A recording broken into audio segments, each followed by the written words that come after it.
দুইজনই আছেন চ্যাম্পিয়ন্স ট্রফির দলে। 2020 সালে ওরা বাংলাদেশকে মাতিয়েছিল যুব বিশ্বকাপ জয়ের আনন্দে। পারভেজ হোসেন ইমন আর তানজিম সাকিবের দ্বৈরথ নিশ্চয়ই নজর রেখেছে টিম ম্যানেজমেন্ট। এই লড়াইয়ে তানজিম সাকিব নজর টানা, বন্ধুর বলেই ইমনের ফেরা। পরের ওভারে আরও একটা শিকার ধরেন তানজিম সাকিব। আসরে এটা তার 15 নম্বর উইকেট। তবে এই পেসারের এমন দুরন্ত শুরুর পরও ড্রাইভিং সিটে বসতে পারেনি আগেই আসর থেকে ছিটকে যাওয়া সিলেট। চিটাগং কিংসের পাকিস্তানি ব্যাটার খাজা নাফে তৈরি করেন থ্রেট। 27 বলে খাজা নাফের 50।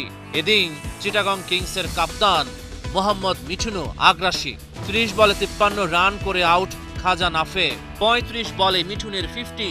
সাকিবের বলেই তার ইনিংসের ইতি। দুই বন্ধুর আরও একটা দ্বৈরথ দেখা গেছে ইনিংসের 18তম ওভারে। শামীম পাটোয়ারি তানজিম সাকিবকে একটা 4 আর একটা ছক্কা হাঁকিয়েছে। চিটাগং কিংসের ইনিংসের শেষ ওভার শামীম পাটোয়ারি দুর্বার। রুয়েল মিয়ার প্রথম 3 বলে 2টা 4 আর একটা 6 তুললেন 14।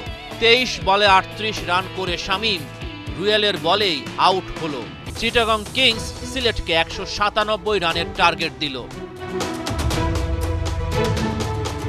জবাবে সিলেটের স্ট্রাইকার্স চেনা রূপে একের পর এক উইকেট হারিয়েছে। দলীয় 49 রানে 4 ব্যাটার ফিরে গেছে। এই ম্যাচের স্পটলাইটে শরীফুল ইসলাম চ্যাম্পিয়ন্স ট্রফির দলে সুযোগ না পাওয়া পেসার দুটি ছড়িয়েছেন। জাওয়াদ আবরার, রনি তালুকদার, জাকের আলীর পর তানজিম সাকিবের উইকেট তুলে নিয়েছেন। 15তম ওভারে জোড়া আঘাত হানেন খালেদ আহমেদ। 31 রান খরচায় শিকার করেন 4 উইকেট।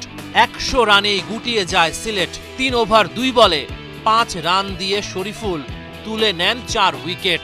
96 রানের জয়ে প্লে অফ নিশ্চিত করেছে চিটাগং কিংস। রহমান পেয়ার 71।